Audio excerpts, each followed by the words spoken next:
All right, everyone, the red light is on and we're recording. This is Mark back for another episode of the Veteran Semi-Professional. So today is an interview episode where I'm interviewing a veteran about their life and career after the military, all in an effort to help you if you're trying to figure out what am I going to do once I can put my hands back in my pockets, grow out my hair, and start wearing these things called quote unquote civilian clothes. This is a show for you. Okay. So I talk to other veterans. We talk about what they've been up to after the military. We talk through tools, tactics, frameworks that they've used, all in an effort to help you and your family feel confident about leaving the military and ensuring that you all land on your feet post-military life. So I'm super excited for today's guest, Bob Taylor. We're going to be talking about his transition from the military and also getting into using psychedelic assisted psychotherapy. We're going to be talking about dealing with trauma. We're talking about some pretty deep stuff today. So for everyone listening, buckle in. This is going to be a ride, and I'm super excited for it. You all know I love talking about this stuff. All right. So Bob, if you can take a minute and introduce yourself, I'd appreciate it. Sure. So first of all, it's an honor to be on your show. I really appreciate you extending the invitation. Uh, I'm I just introduced myself as a Midwestern guy. Went to Michigan State University, and my senior year, I decided, based on um, a voice from my father's past, saying he always wished he would have learned how to fly. I just happened to be walking in front of the Air Force recruiting station and took a right-hand turn. And 9 months later, I was in officers training school and on to B-52s. Oh, right on. Yeah, yeah. And how long were you in the Air Force? So I was on active duty for just shy of 6 years. And then I was in the reserves. So B-52 navigator and radar navigator on active duty. And I was a KC-135 refueling tanker navigator for about 8 years. And then I wrapped up as an Air Force Academy liaison officer. So working with high school kids, um, helping them make their decisions on whether or not they wanted to go to the Air Force Academy. Gotcha. Gotcha. Okay, very cool. Well, one of the first questions I always want to ask is, what was your personal transition from the Air Force like? Kind of the good, bad, and the ugly. What were some maybe some bright spots you want to point out for people, as well as, some speed traps to be aware of out there?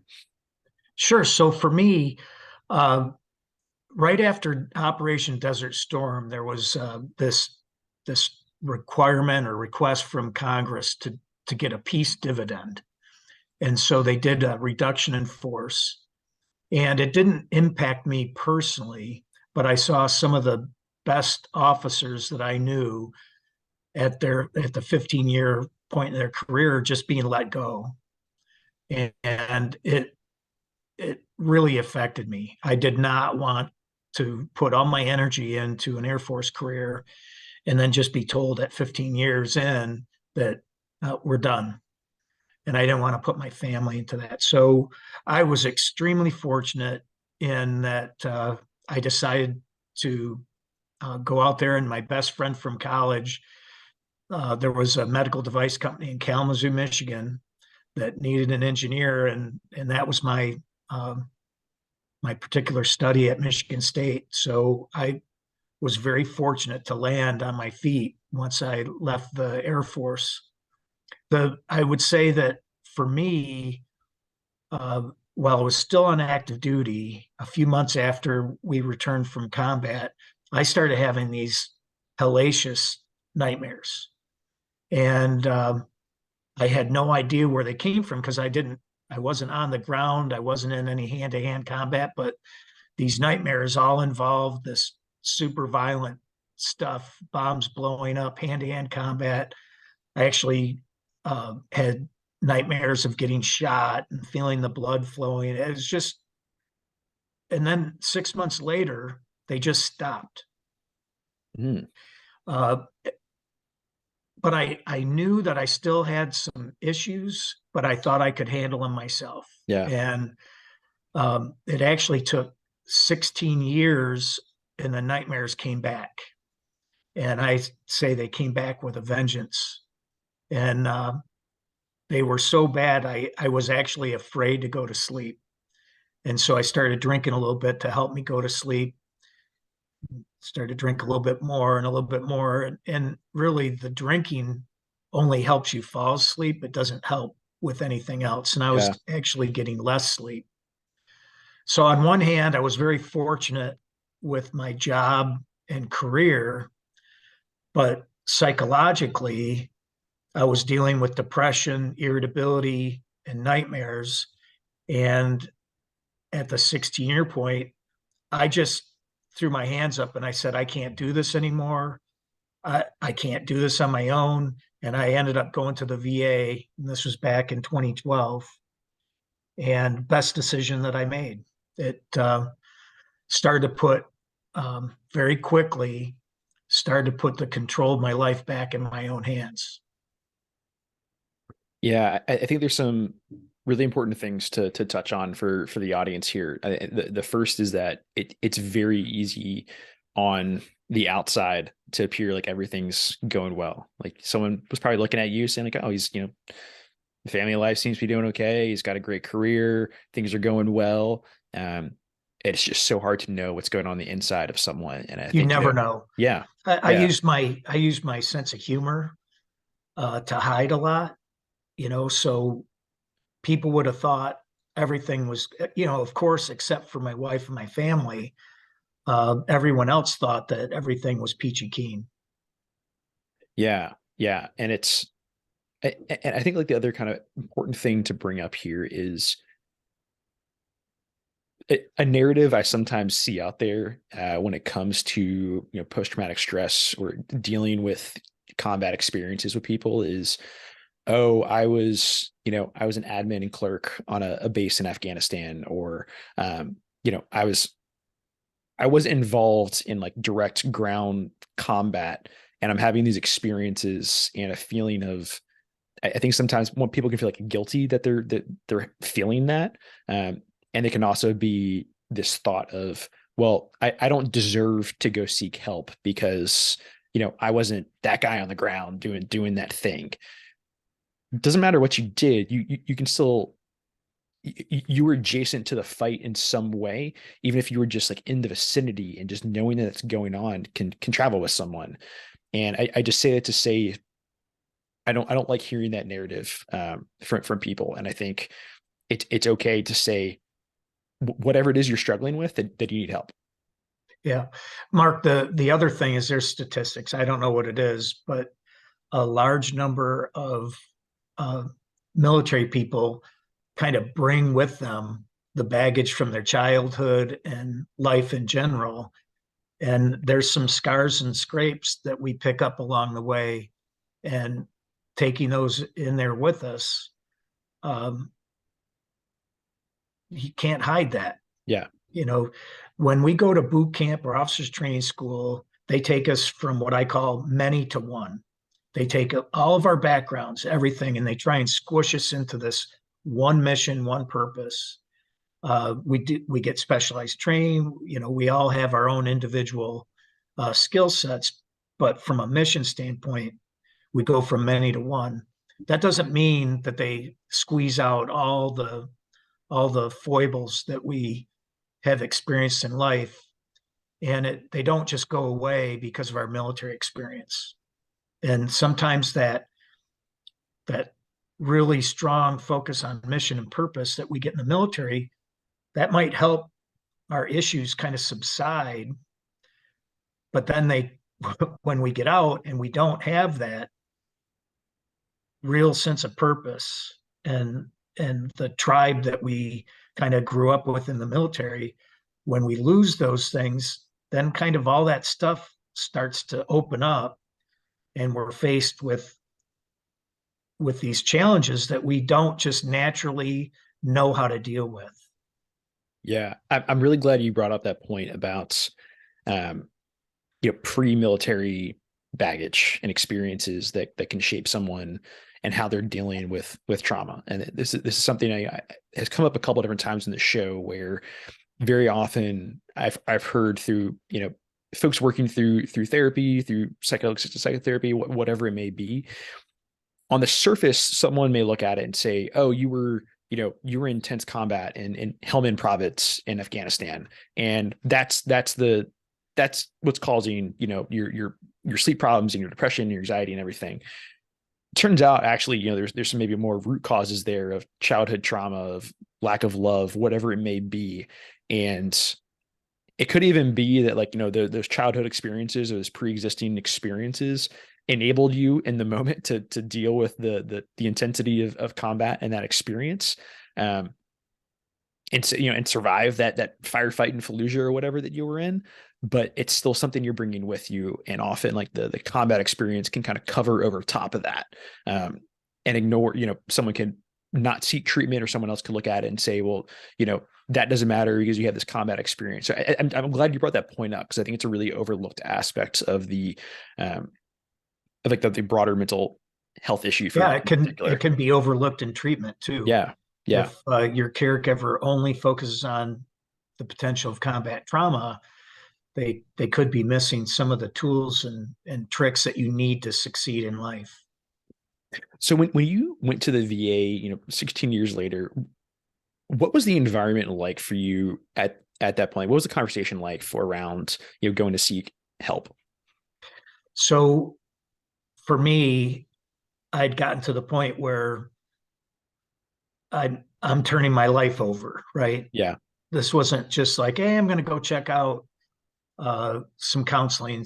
I went in, and I believe that I had the best counselor, best psychologist in the world. She's just phenomenal. And I just told her in the first meeting, I said, I will be your best patient.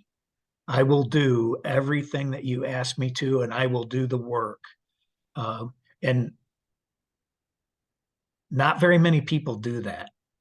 Not many people go in with that attitude of, I will do the work.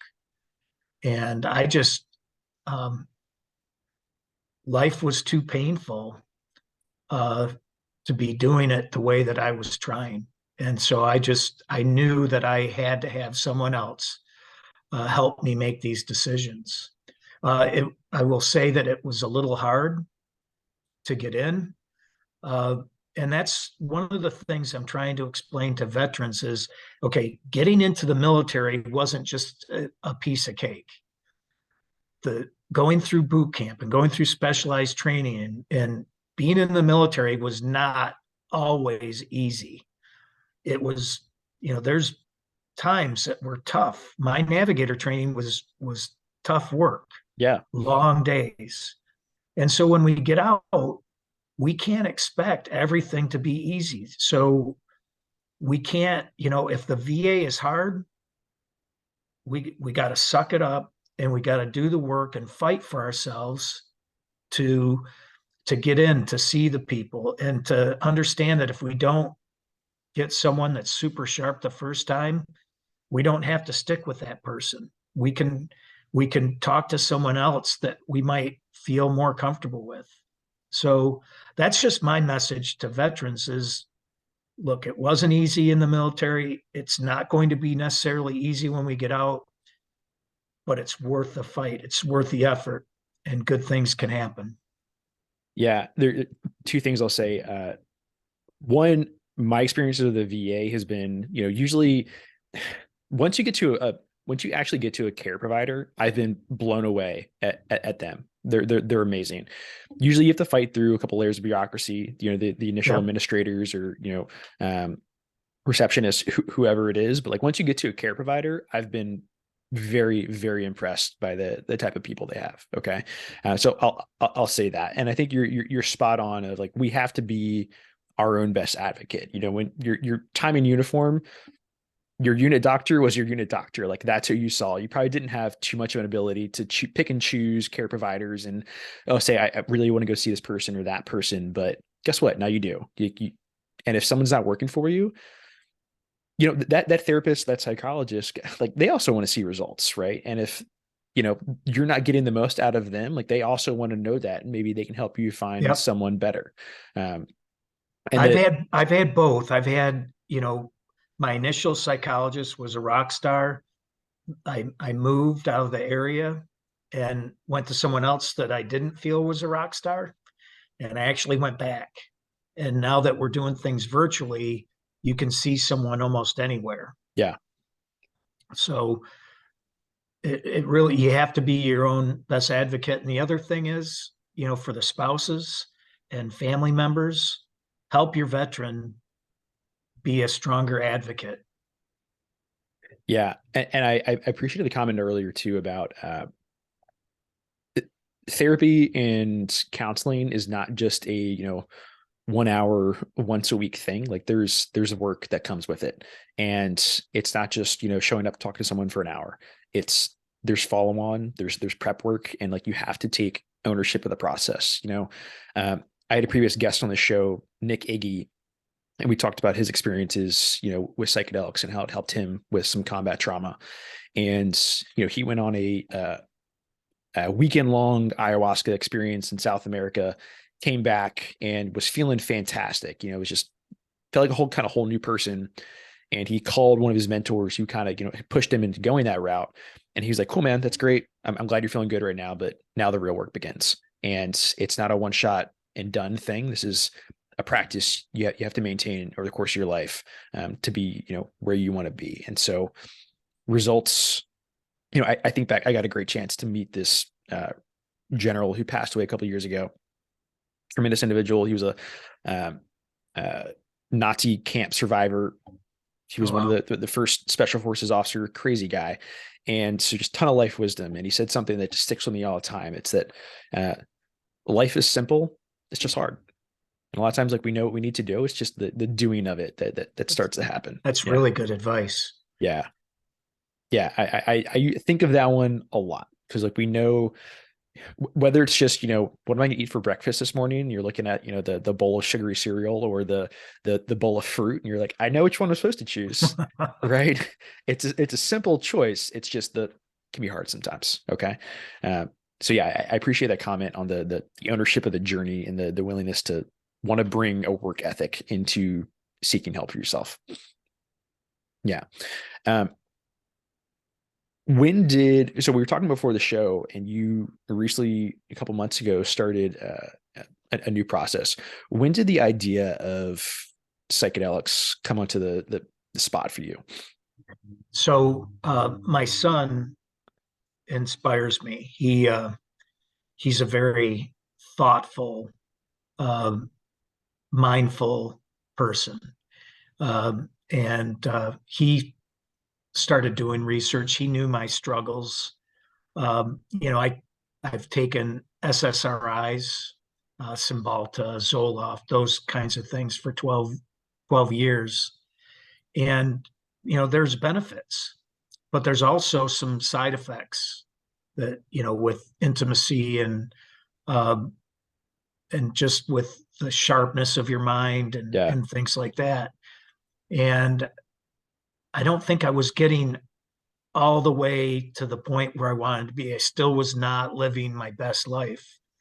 And so he was doing some research and recommended someone for me that was doing some psilocybin and MDMA, which is uh, the more formal word for ecstasy. And so I approached this person. I had to they call it weaning off or titrating off of the SSRI, Mm-hmm. the medication, and I I thought my relationship with my wife was going to die just because there was a reason why I was on those SSRIs, and Yeah. my depression, irritability, everything came back in full swing, and it was a tough time getting ready for the treatment. But then I went through the treatment, and it was absolutely transformative. Can you talk through, so someone listening to this for the first time who might be, this is the first time they're getting exposed to the idea of using psychedelics in a setting like this. And, like, yes, MDMA is I'm not a biochemist or anything. Like, that's the official name for the street drug that is known as ecstasy and everything. Their version of maybe psychedelic use is someone taking ecstasy at a club in New York or going to a rave in the woods or something like that. Can you talk through like what the setting and the prep work was like for something like this? Sure. So it's a much more clinical setting. The practitioner that I had is formally trained in how to guide these experiences. I had 3 preparatory uh, meetings talking about, what I was looking for, what my condition was I a good fit for it, all that stuff. And then the day before my experience, I went to the place where we were going to have the treatment, and she explained everything that was going to happen. And then the day of the treatment, um, I had a blindfold on, I had a headset on. She was choosing music to play. And then, so that whole experience was kind of controlled and monitored by a trained professional. And then I've had 2, and I'll have a third kind of post-treatment session to discuss what I've experienced afterwards and what that all means. So this is not going to a party and taking an ecstasy and kind of seeing what happens. The dosage was controlled. Everything about it was more of a control Okay. You're type not experience. you're not going into someone's basement, turning on a black light and just trying to see what happens. No, no. No. And this was so there was one setting of taking a dose and then follow on counseling. Is that kind of how the procedure Yeah. works? So she had decided what was most likely the best dose for me. She gave me an initial dose, and we kind of waited to see how things would happen. Mm-hmm. And then we ended up doing the additional dose. And just to give you, um, the whole experience lasted for like 5.5 hours. Oh wow. Yeah. To me, it felt like it lasted for about a half an hour. So my perception of time was completely different. But I was very aware. I was laying down on a bed, blindfolded, and listening to this music and meditating just to quiet my mind. And I had a lot of anxiety about what was going to happen. Yeah. And I was both open to it and very anxious about it at the same time. Yeah. But I was aware that I had this energy around my body. It felt to me like my spirit. And the whole experience was kind of bringing this energy in, this kind of good energy. And it was like this very ancient, thousands and thousands of year old ancient ritual of cleansing and healing. And I kind of did this uh, cleanse, rinse, repeat for like 4 or 5 times. And I just, all my depression, all that baggage and pain that I'd carried around with me, the irritability was all washed away. It was gone. And I'm not taking any antidepressants anymore. Uh, my relationship with my wife is better than I'm at the 35-year part of our marriage, and it's like brand new. So it's like completely transformed my life. And then the other thing that I've realized is I used to be a really creative thinker, Mm-hmm. and that creativity had kind of left me. And I've noticed that it's coming back to me. Well, one, I'll say I just got married about 3 months ago myself, so I'm glad to hear that feeling of being newlywed can be recaptured in 35 years. That's amazing. Well, it's even better Yeah, because, our relationship is, we've got 35 years of experience, yeah, and now we just fully appreciate the value that each one of us brings to the relationship. I'll just give you a quick scenario. yeah. We kind of the before, we would have dinner, she would prepare it, we would eat, and then I would just feel this disconnect and go sit in the living room watch the news or something like that. And then without anyone asking me or prodding me, I just was more interested in the whole getting dinner ready and then cleaning up afterwards. And she was like, wow, what, who are you and what have you done with my husband? And that sounds like really small and trivial, but it's a really big deal, Yeah. and it wasn't like I was trying to be a jerk before or anything. It's just that through the depression or irritability or whatever it is, I just didn't have that connection. And now it's there. And this was all from one experience, one session. One session. And I have not felt those pangs of depression or irritability, and it just feels like a revival or a renewal. That's incredible.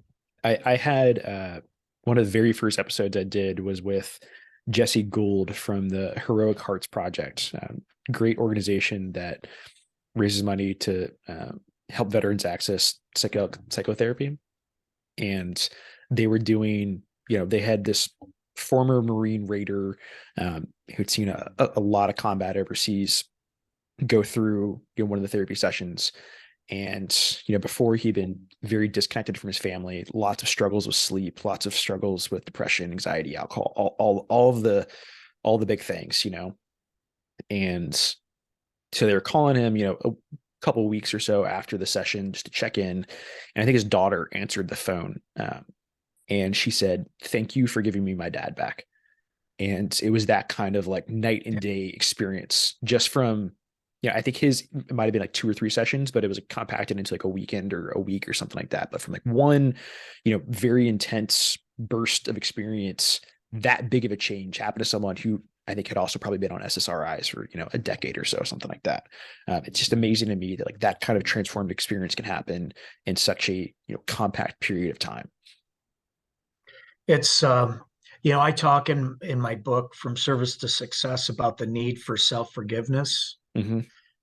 I can remember during my experience where I was thinking to myself, this must be what it's like when we die, is that somebody cleanses our souls from all the, you know, all the scars and hurt that we have from our lives here on earth. We have a chance to have that all cleansed. And that's what it felt to me like, is that just um, I was given this chance to have all that healing and renewal, and to be able to come out of that and experience life from a different vantage point. It's a gift. It sounds like your family was very supportive through this whole process. I'm kind of curious if, maybe some of your old Air Force buddies like, what are you doing? You gonna like use drugs in some hippie lady's basement or something like that? Like, did you kind of get any pushback like that? I'm curious. I'm nervous about that Yeah. as I share this story. Um, we talked earlier about how no one knows that this is going on. So I've recently run into people that I've known for decades. And as I'm telling them these stories and sharing these experiences, I'm half expecting to say, what are you talking about? We never saw any of this. Yeah. But they're like wide eyed and listening to everything. And, so I'm nervous about people kind of calling me out because sh- um, I'd never shown any of this. Yeah. And now I'm coming out talking about all these experiences. So, no, I haven't had anyone say, what are you doing? Most of the time I tell people, they're like, I want that. Yeah. Yeah. I bet. They're like, where can I go? Well, Bob, I truly appreciate you being so open about your experiences. I'm very sure there's someone listening to the show right now who is interested in pursuing it, who's interested in learning more, and is wishing they knew about something like this a couple years ago. I'm very sure there's someone listening to this right now who this message is speaking with. And even if we only hit, one person today on the show that hits with, Absolutely. then I chalk this one up as a W. Okay. Yeah. And that's what as I go around and I talk to groups of veterans and I get to look people in the eye, there's a couple things I'm experiencing that were kind of unexpected. For one thing, by sharing, I mentioned this to you before the show. I've given up all my personal privacy. Hmm. It's not my top 5 things to get on a public forum and talk about my mental health. But I've decided that someone needs to start the dialogue. Someone needs to make people more comfortable. If I had a cast on my leg, we'd be joking about how I fell down the ski slope or did something stupid and fell and broke my leg. But when it's mental health, not such a comfortable conversation. So as I share my story, I've noticed that veterans are much more willing to walk up to me and share their stories and what they're going through. And I have found that to be really rewarding that um, that someone can share that with me. Um, I really appreciate that they're able to open up, and I just hope that they can, you know, this increased dialogue or this opening up, like what you're doing on your show, is really important. And the more people that talk about it and invite people into their lives, because we can't do it on our own. Life isn't meant. I talked to someone yesterday, and it's like, what in the military do you do by yourself? Nothing. Nothing. Yeah. I mean, almost absolutely nothing. Yeah. And on the B-52 crew, we would do all the pre-mission. We would communicate with each other during the mission, and then after the mission, it was the not so kind and touchy-feely debriefing. So all that is team oriented. What makes us think that when we get out, that we should start doing things on our own? And so that's the other thing that I'm trying to um, do, is to just get people to start talking and inviting people in their lives to help them learn these new tools. I know one of the things that has me personally excited about the next phase of how we broadly speaking, not even just the veteran community, but American society at large here, view mental health, is I think we have, and I definitely have like a availability bias to like how I'm viewing the population, but I see the use of psychedelic assisted psychotherapy come up a lot in the veteran community, and there's a number of organizations out there that help people with it. And I think Texas recently passed some legislation to try and mandate some research on it in the state of Texas, and I know the VA is looking very heavily at it and everything. And so I kind of see the veteran community leading the way and getting this more accessible and more talked about. And so one, I think we have this generation that's been in war for the last 20 years, and there's a lot of traumatic experiences that happen there. There's a lot of mental health needs, and I think we also that matches with our community of people who we're very much kind of type of folks of, okay, let's find what works. I don't care about all the trappings and everything, like what works, and like that's what I want to use, because very often like that's what we had to do in the military. Like we kind of want the best answer on what's going to be the most efficient and everything for us, even if the bureaucracy gets in the way and everything, all that stuff kind of times. But so I see like those two forces of lots of trauma, combat experiences, all these things from the last 20 25 years, combined with a population of people who were just the kind of people who just like want to get shit done, into a force that is making this more common in the popular narrative for people. And we're not the only community that's doing this, but that's something that has me excited about the veteran community's involvement in Right. psychedelics in particular. And I think, maybe as a 61-year-old, the old crusty guy, who's actually willing to do MDMA as and and people can look at me and see, nothing bad happened. Yeah, Um, Maybe that will open up some people's eyes and minds to trying different things. Um, so that's my hope, is yeah, that the more it gets out there, more people talking about it, um, and the and people start to seek this help, it's going to have a significant impact. I agree. I agree. Well, Bob, other than coming on my show and sharing your story, I know you're kind of putting out this message in some more formalized ways. Like you have a book, you're going out speaking to other people. Can you talk a little bit about, the structure, organizations you're working with, the book, kind of the ways you're putting out your message right now? Sure. So if I can just ask right off the top, if people could kind of follow our social media, the Patriot Promise Foundation or the Patriot Promise. And I've got Facebook, Instagram, Twitter, all those social media. I'm trying to put some good content out there that people can follow. Um, and then I was very fortunate. And when I wrote this book, it took me 6 years. And I sent it out to six publishers, and I got six proposals back.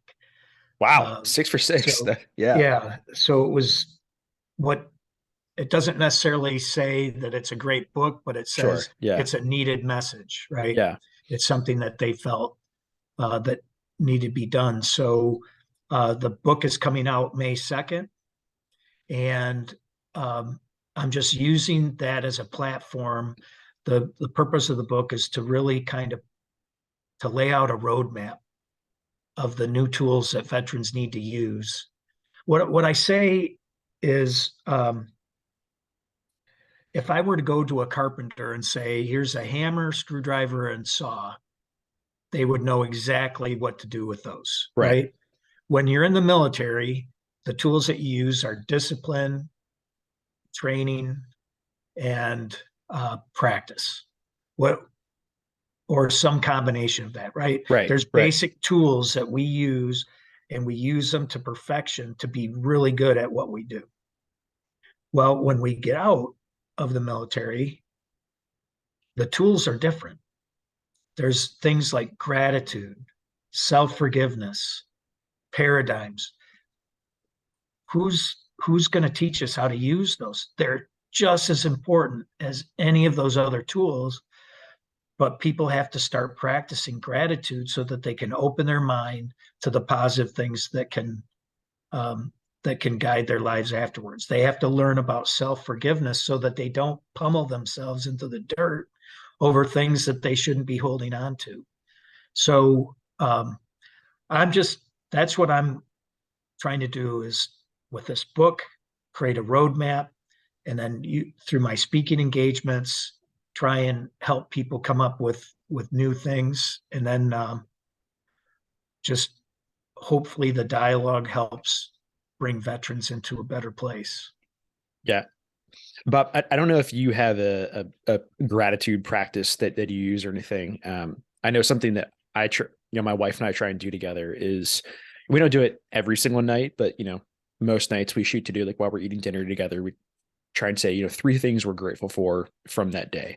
And then and so, we kind of reflect back on the day to close out the day. And then we try and say something we're looking forward to in the next, whether it be the next week or month, generally speaking. We don't have, hard and fast rules around here. We don't have, Mark Delaney's FM on how to run a household gratitude practice or anything. Right. But that's what we do in my house, and we find that to be pretty effective. So I'm curious, if you and your family have something that you all do So together, or yeah, yeah, we've tried different things. I think that practice is phenomenal because you get to end your day opening your mind up to the good things that you had. Um, I've done gratitude journals, gratitude lists, list out 10 things that I'm grateful for. And then the last part of that, this was taught to me by Bob Proctor, who's he was in the movie The Secret, and he passed away a couple of years, but has been kind of a a rock star mindfulness person.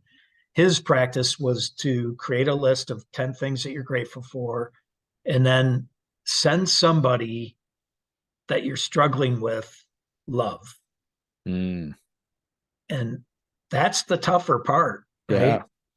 Uh, Someone that you're really struggling with, send them love. And that's almost as good as the self-forgiveness, because the whole thing about gratitude is that life, like you said, it's simple but hard. Um, if we can start our process of gratitude,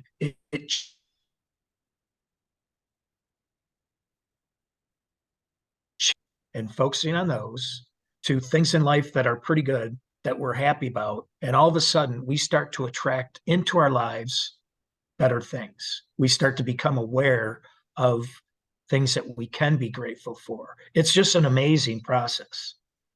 So whatever it is, whether it's a list, whether it's you and your spouse kind of sharing those things, we do that as a family sometimes. We'll go around the room. Okay, what's one thing that you're grateful for from today?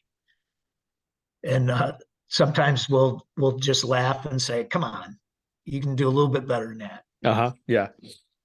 So it can be something that's fun. I think the idea of sharing it as a family is a really good idea. Yeah. And I would encourage everyone out there, this doesn't have to be a checklist task, right? This isn't a accomplishment thing of like, oh, I've got to do this, but you know, bring just like some humility into the situation, bring some forgiveness on yourself and others who are going through it. It doesn't have to be this, I don't know, weighty thing you have to do.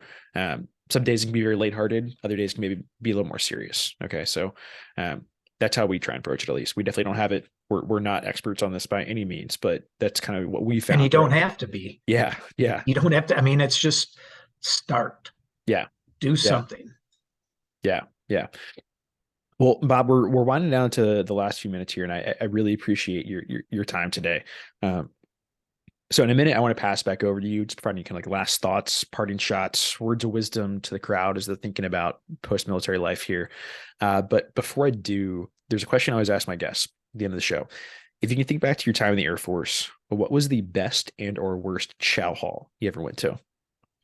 The best chow hall I went to, bar none, was on Diego Garcia. The Is that the the what Guam? I've it's a British Indian Ocean territory Okay. in the middle of, it's 700 miles away from Madagascar is the closest place. So I it's in I the I, middle of nowhere. I think another Air Force guy who'd done like long haul trips also brought this one up like 2 weeks ago for me. So I got to find my way out to Diego Garcia sometime. Yeah. So I think the Navy does feeding better than anyone else. Mm, And so this was a naval base, but the food, desserts, uh, it was absolutely the best. mm. That's a bold statement for an Air Force guy to say too. Yeah. Yeah. Well, you got to recognize where it is. I appreciate that. Well, Bob, I just want to give you one last opportunity. If there's any, last message you want to give out to the crowd as they're closing out the day. Sure. The thing that I try and share most of all, I look at my life as kind of a chapter book. You know, I had my time at Michigan State, that was a chapter. I had my time in the Air Force active duty, that was a chapter. I've had you know, my successes and struggles in business. Now I'm kind of going into the author, writer, speaker chapter of my life. And the most important thing that I want veterans to understand is the best of their life is not behind them. You know, you did things, most likely you did things in the military that very few people can do. You went towards danger when most people would go away. You did things and said, well, I did it because that's my job. You had a strong sense of purpose. You had a strong sense of accomplishment. you were performing at the highest level, but that doesn't mean that that was the best of your life. The best days are ahead of you. Uh, there are things in your life that you aren't even aware of that can create happiness and joy. And usually, that new sense of purpose that I'm hoping that you find is in helping others. It's something that's greater than yourself, just like when you were in the military. But that's my closing argument: is your best days are not behind you; they're in front of you. Whatever the struggles are, never, ever, ever give up. Great message. I appreciate that. Well, one last time, Bob, where can people find out more about you, the upcoming book, and see what you're up to? So the website is patriotpromise.org, and you can follow us on um, Facebook, Twitter, and Instagram, all the social media of the Patriot Promise. All the books that I sell on the patriotpromise.org website, if you buy one, we donate one. There's a buy one, donate five, and a buy one, donate 10. We take all those donated books and we give them out at the VAs. So I don't, anything that's bought off the website, I don't make anything off of. I turn that into as many books as we can donate as possible. Love that. So anything that people can do to help is greatly appreciated. Well, I appreciate that. We'll make sure to have all those links in the show notes and everything. Well, Bob, I really appreciate your time today. It's been an absolute pleasure talking to you, and I really appreciate you sharing your story with us. I really do. Yeah, you did a great job of making me comfortable, and I felt um, able to be open and honest in everything that I said. So I'm really grateful for the opportunity. Well, thank you. Thank you. For everyone still listening, please like, subscribe, leave a review, and I'll see you all next week. Take care.